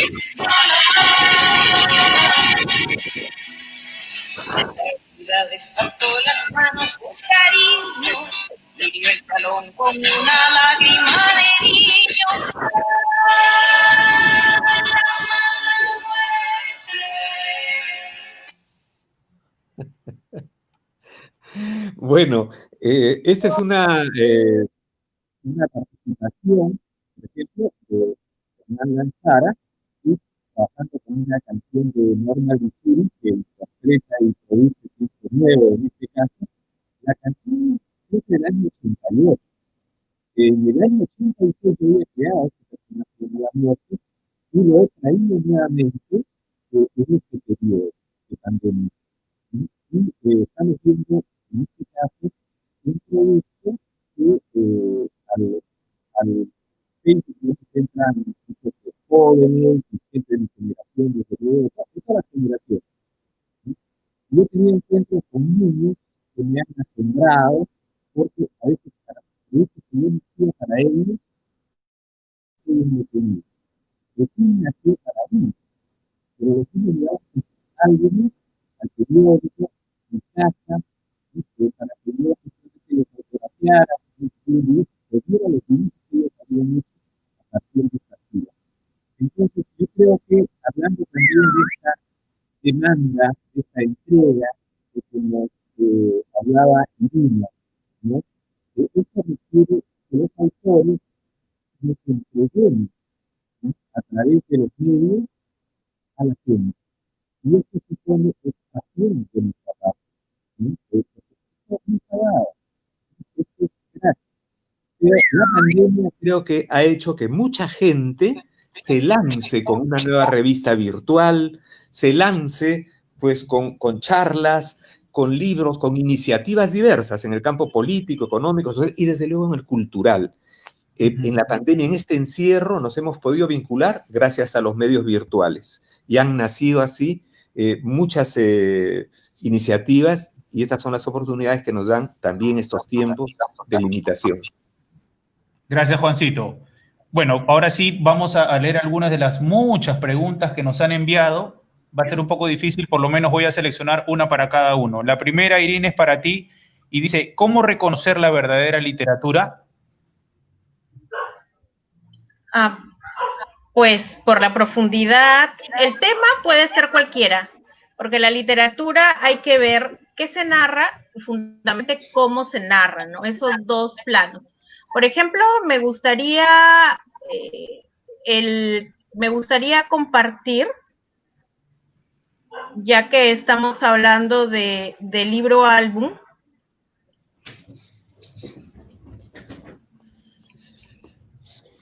El túnel de Anthony Brown. El túnel de Anthony Brown es una historia entre dos personajes, un varón y una mujer, que son dos hermanos, que tienen constantemente estos roces que suelen haber entre hermanos, y que sucede un evento en el bosque, en un túnel, por el que reconcilian y, digamos, de alguna manera, su vínculo se fortalece. Y que Anthony Brown, por ejemplo, como yo lo he contado, suena a una trivialidad, suena a una cotidianidad. Entonces, ¿cómo hace Anthony Brown para sacarnos de esa cotidianidad y distanciarnos de esa cotidianidad para verla de otra manera? Hace un juego con oposiciones en la composición de la ilustración. Cada vez que aparece el niño, hay visualmente características que lo rodean, vinculadas a lo que podríamos llamar una masculinidad como la concebimos, una masculinidad canónica. La fuerza, aquí representada por los ladrillos, ella leyendo, soñando, los colores también que usa y las actividades que realizan cada uno de ellos. Entonces, miren aquí cómo se narra visualmente. Y esto es literatura. Aquí la imagen, en principio, tiene un marco. El marco hace que nosotros nos distanciemos de esa imagen. No sería lo mismo si la imagen cubriera toda la página. Dice aquí, abrazó la figura dura y fría y lloró. Lo que sucede es que en el bosque el hermano se interna en este espacio y entra a un túnel. Y cuando entra a un túnel, descubre un mundo diferente. Un poco hay un intertexto con Alicia en el País de las Maravillas. El libro álbum se caracteriza por manejar muchísimas intertextualidades en su codificación, en su elaboración. Aquí dice, abrazó la figura dura y fría y lloró. Poco a poco la figura empezó a cambiar de color y se hizo más suave y más tibia. Entonces lentamente empezó a moverse. Era su hermano. Rosa, yo sabía que vendrías, le dijo. Corrieron de regreso, atravesaron la selva y cruzaron el bosque. Entraron al túnel y salieron de él juntos los dos. Aquí salieron de él juntos los dos. Generalmente a lo largo del libro no se les ve juntos. ¿Y qué pasa aquí? ¿Cómo está construido? Cada elemento que conforma la composición no está puesto gratuitamente. Tiene un objetivo, cumple un fin. Y el todo visual tiene un juego junto con el texto que se le llama juego narrativo. En este caso observamos un procedimiento de compartimentación, una secuencia que a la vez genera un ritmo. Y este recurso, el de la secuenciación, se usa precisamente para mirar cómo transcurre el tiempo.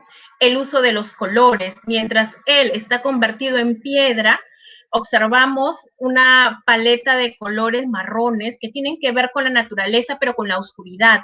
Muy diferente a medida que recupera su forma normal, que recupera la normalidad el niño, se observa la luminosidad. Y esa es una característica vinculada además con los cuentos de hadas, que cuando uno de los personajes cae en desgracia, uno de los personajes principales cae en desgracia, se detiene la naturaleza. Pero llega Rosa. Rosa es la que genera la inversión de esa metamorfosis o genera la vuelta a la normalidad a través del abrazo y a través de la suavidad.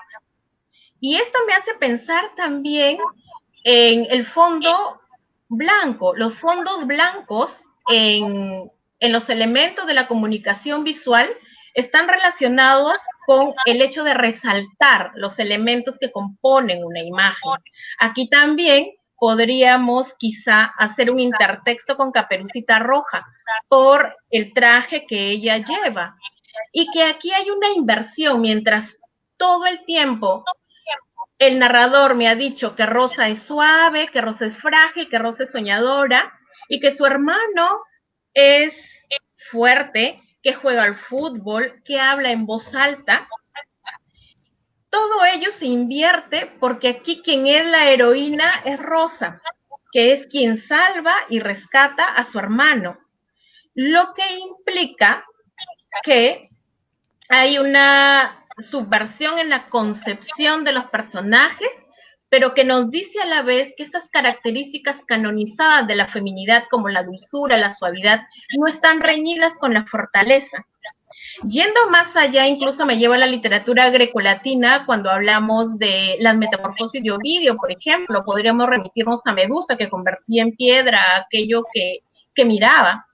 Aquí Divina, hay perdóname, un minuto. Sí, ya, aquí Perdóname. incluso podemos ver, podemos ver cómo la división en la página genera no solamente la pausa, sino que además el diseño está tan bien construido, tan bien pensado, que esta pausa además coincide con compartimentar la página y que separa esos dos momentos. Los momentos de oscuridad con los momentos de la luz, la caída en desgracia y luego la vuelta a la normalidad para finalmente reconciliar esos dos mundos. Aquí hay muchos códigos aún por leer. Y con esto quiere decir cómo está construida la literatura, que puede hacer denso y puede darle todo ese peso narrativo a una situación tan cotidiana, tan trivial, y que además tiene unos códigos que ameritan ser desentrañados para poder leer, ¿no? Y que tiene que ver con la alfabetización visual, con la lectura de las imágenes. Si a mí me preguntan qué es literatura, literatura es desautomatización, literatura es densidad semántica, literatura es una encodificación que nos fuerza a nosotros lectores a profundizar en ese texto para hallar un sentido.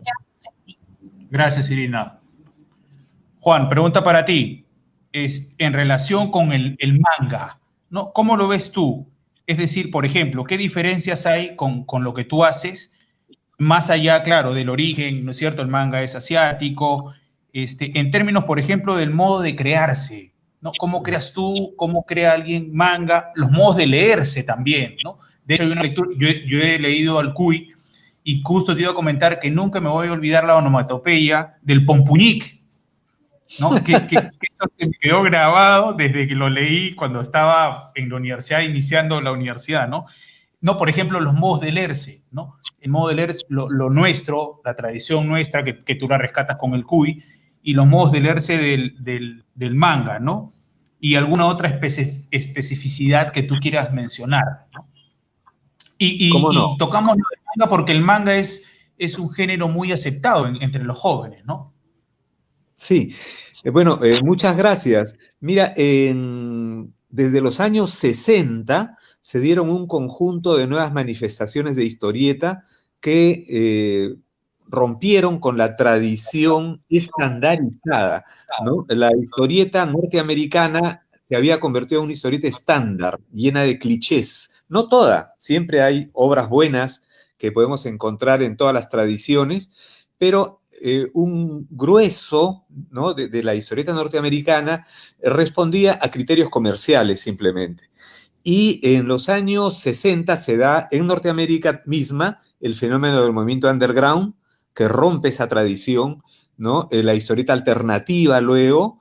En Europa se da toda una revolución también con nuevas historietas que rompían esos moldes norteamericanos y eran más humanas en su acercamiento, en su narración, ¿no? Y ahí que nos han llegado a nosotros, digamos, Asterix, por ejemplo, también ha llegado menos, pero también Tantán, que es anterior, ¿no? Asterix es más de los años 60 y menos, no ha llegado tanto Barbarella, algo Valentina, ¿no? Las historietas españolas también, pero bueno, a ese fenómeno continúa la revolución que se da en la historieta latinoamericana. Entonces, una historieta como El Eternauta anuncia ya lo que va a ser la novela gráfica, ¿no? Hoy las historietas de Quino, de Mafalda, las de Rius en México con los supermachos y los agachados. Latinoamérica se manifiesta con una historieta de corte más social, que indaga en nuestro ser social, en el discurso social de nuestros países. Entonces estamos viendo diversas formas de abordar la historieta y de pronto en los 80, especialmente, llega el manga, ¿no? Esta nueva manera de plantear la narrativa gráfica y que juega en tándem con los animes, ¿no?, por la televisión. Entonces jugaban en pareja, ¿no? La animación y la historieta también, el manga. Y el manga tiene características propias, ¿no? Desde la forma como dibuja los personajes, lo primero que llamó la atención fue cómo dilataban los ojos, cómo los hacían muy grandes, ¿no? Y entonces, luego esto se ha ido normalizando. En el manga, como en toda tradición, hay de todo. No se puede ser prejuicioso y condenar a un medio, ni tampoco creo yo exaltar todo. Hay mucha chatarra también, como en los fenómenos masivos, ¿no? Y algunos autores, a mí me gusta mucho que es IQ de Hisashi, de pronunciarse, me imagino, Sakaguchi, ¿no? Que son 4 tomos que tengo yo, formidables, ¿no? Son maravillosos. Y entonces hay buen manga. Ahora, muchos de nuestros jóvenes aprenden con eso porque no han tenido otra cosa a la vista. Entonces, no es que hayan optado eso, lo hayan elegido entre otros candidatos, es que si vamos ahora a un kiosco, no hay historietas. Y en nuestra niñez, ¿no? No sé si en el caso también de Irini y Gianfranco, que son más jóvenes, ¿no? Pero nosotros estábamos acostumbrados a llegar al kiosco y ver, era algo que alegraba el paisaje de la ciudad. Uno veía todas las historietas llenas de color, ¿no? Y yo comencé pues así, volviéndome fanático de La Zorra y el Cuervo, el Conejo Bugs, le decíamos a lo que después sería Bugs Bunny, ¿no? Y cosas, Llanero Solitario, etcétera, ¿no? Bueno, eso ha quedado en el pasado. Eso es una cosa de recuerdo. Periquita. Ah, Periquita también, claro. La pequeña Lulú, maravillosa. Periquita en la cual se basa Quino para hacer a Mafalda, en cuanto a la fisonomía, ¿no? Y entonces, estas maravillas, digamos, son ya parte del recuerdo. Desaparecieron de los kioscos y fueron reemplazadas primero por manga, que ahora ni el manga lo veo, ¿no? Y lo que hay siempre es Condorito, pero es un Condorito también que no es el que alegró, en mi caso, no la infancia, sino la adolescencia, ¿no? Sino es un Condorito que ha perdido mucho de ese sabor que tenía, sabor popular. Yo creo que Condorito se nutrió mucho de este ingenio, esta gracia del popular chilena, ¿no?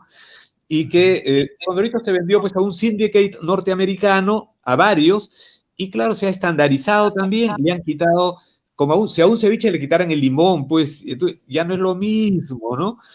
Y bueno, así es esta historia de la historieta en los kioscos, ¿no? Tu pregunta era, perdóname, ¿me la recuerdas para cerrarla? Ah, ya no te escucho. Perdí el audio.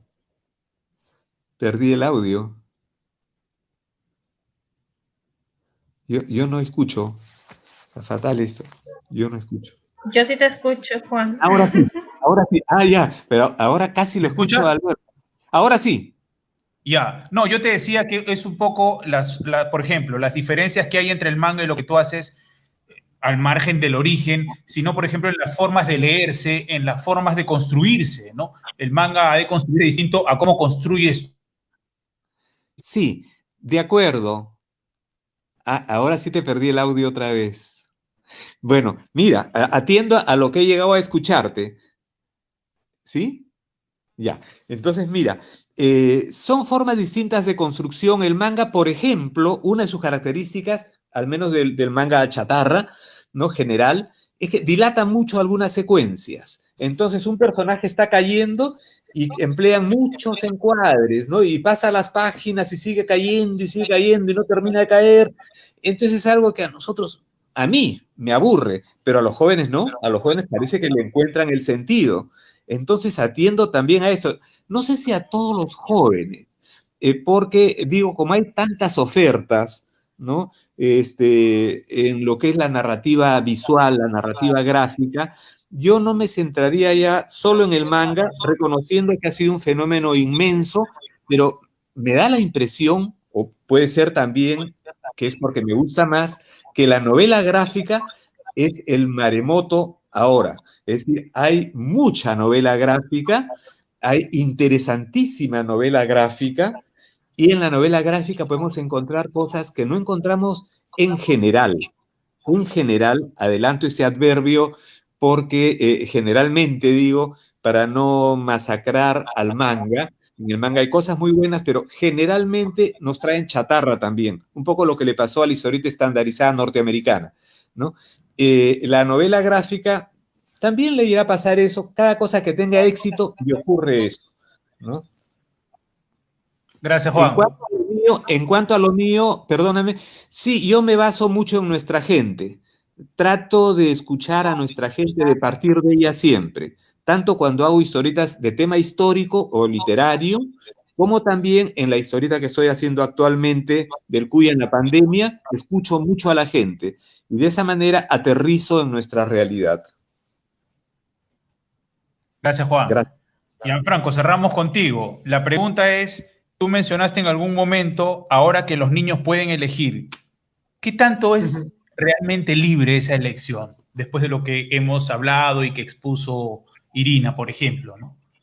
Bien, en principio, por la misma característica que tiene hoy en día el Internet de haber generado prosumidores, ¿no? Antes simplemente éramos consumidores, espectadores pasivos de lo que ocurría a nuestro alrededor, y era muy difícil que alguien pudiese participar de ese proceso, de lo que veía y demás, ¿no? En cambio, hoy me parece que la libertad pasa por si es que no encuentras algo que satisfaga tu demanda, tu necesidad, puedes eventualmente hacerlo tú y convertirte en un creador de contenido que se adecue a las necesidades que tú esperas poder satisfacer en los demás, ¿no? Entonces, es tan variado como el hecho de que de pronto hoy en día tenemos tutoriales hasta para cualquier cosa, ¿no? Desde clavar un clavo hasta de pronto poder instalar un software complejísimo.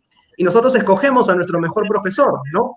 De pronto, este de acá no lo entendí, este es poco claro, este es muy didáctico. Yo creo que lo mismo pasa a veces con los booktubers, con las personas que narran oralmente. De pronto habrá alguien que narre la historia como a ti te gusta, y si nadie lo hace, de pronto tú te vas a animar a hacerlo. Y en ese animarse a hacerlo está el reto y la libertad que quizá no teníamos antes. Antes éramos mucho más pasivos, ahora tenemos la oportunidad de hacerlo, y creo que esa es una oportunidad maravillosa. Y además de hacerlo y mejorar, porque cuando uno se escucha, sale de esa exterioridad a la que muchas veces está encarcelado, ¿no? Antes, a veces, y muchas veces, aquí hago el mea culpa, yo creo que he hecho una narración espectacular, o que he hecho el programa de mi vida, y cuando me escucho, he sonado fatal. Entonces, yo creo que esa oportunidad de reinventarse, ahora que está muy usada la palabra, pasa justamente por también, sí, Irina la detesta, yo también, pasa justamente por básicamente tomar aquello que puedes haber hecho mal para tratar de mejorarlo, ¿no? Sí, es una elección relativa porque ves lo que hay en la red, pero si es que no hay algo en la red, pues tienes la oportunidad de tú crearlo, ¿no? Y tratar de llevarlo por ese camino, ¿no? Muchas gracias, Gianfranco. Y cierro con una última pregunta para cualquiera de los tres, que es un poco, es una inquietud que resume lo que hemos conversado aquí. Evidentemente hay transformaciones, ¿no es cierto? Estas textualidades han cambiado. Como país estamos muy lejanos todavía de lo que acontece en otras realidades, pero creo que hay coincidencia un poco en que el mediador es fundamental, ¿no? El mediador tendría que estar mejor preparado o tendría que tener un nivel, ser más permisivo. Y entonces hay una pregunta que me parece ideal para cerrar, ¿no? ¿Cuál es el obstáculo para mejorar el nivel productivo de textos? ¿Dónde está el meollo, ¿no? Ojo, y habla de mejorar el nivel productivo de textos, porque si, como hablamos, o como yo dije, ¿no? A veces el editor se atreve y dice, voy a publicar este libro, pero llega donde el maestro y el maestro dice, no, este libro no debe publicarse. Y cuando tú lo pones contra las cuerdas al maestro, el maestro te dice, no, en verdad no soy yo, es el padre de familia. Y entonces todos van evadiendo cierta responsabilidad. Entonces, ¿Cómo mejorar eso? Si mejoramos el texto, si el texto no es el problema, entonces, ¿qué hacemos desde la óptica de ustedes tres? ¿A quién acribillamos? ¿Al editor? ¿Al padre o al profesor? Yo creo que a ninguno, ¿eh? Creo que hablando de la intercomunicación que hay, esto a lo cual han aludido Irina y Gianfranco, yo creo que por ahí está la salida. Los tres son parte, o los cuatro, o los cinco, todos, ¿no? Somos parte de la comunicación. Y esa sería mi idea. No sé qué dice también Irina y Gianfranco. Irina va a disparar.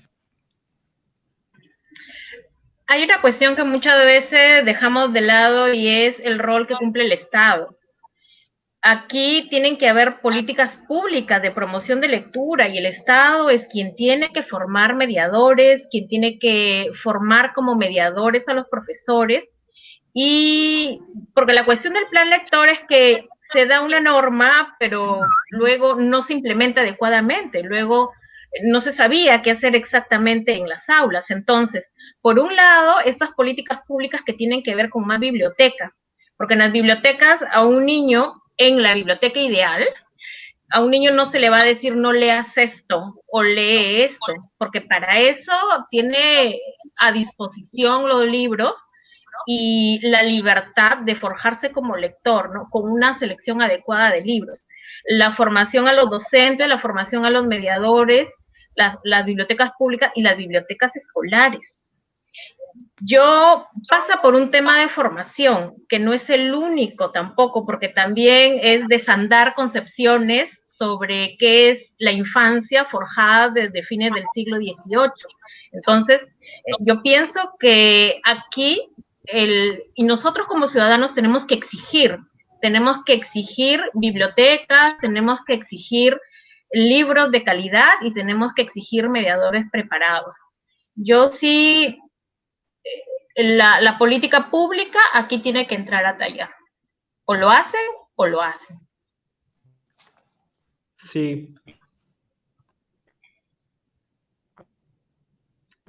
Alberto, creo que tu micrófono, Alberto, está desactivado. Sí. Lo desactivo.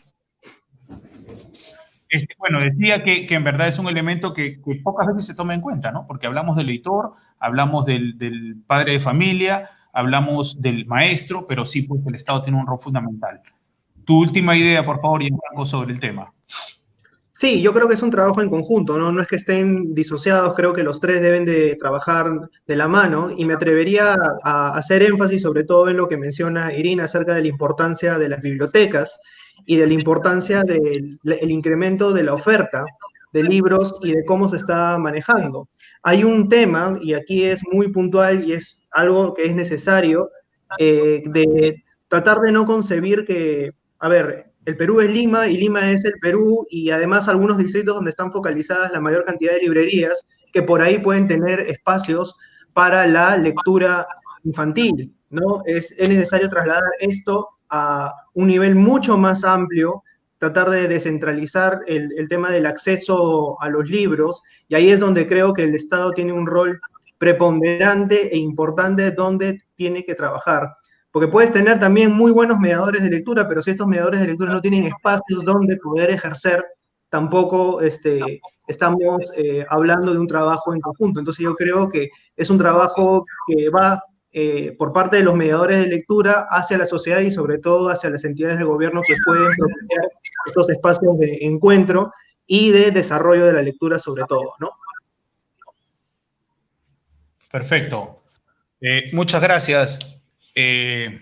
Gianfranco, gracias Irina, gracias Juan. No sé si Paulo de ahí va a cerrar. Sí, agradecerles de parte de la Casa de la Literatura, a ti Alberto, a Juan, Gianfranco, Irina también por sus intervenciones. Solamente para cerrar, invitar al público que mañana a las 11 de la mañana, también a través de la página de Facebook de la Casa, vamos a poder ver la conferencia magistral que nos va a ofrecer Gustavo Bombini. Él es un especialista argentino y el título de la conferencia es Leo, lectura, escritura, oralidad, y multimodalidad, usos y sentidos dentro y fuera de la escuela. Bien, muchas gracias a todos y a los amigos y amigas de la Casa de Literatura también. Los esperamos para mañana. Gracias. Gracias. Gracias, Juan. Ya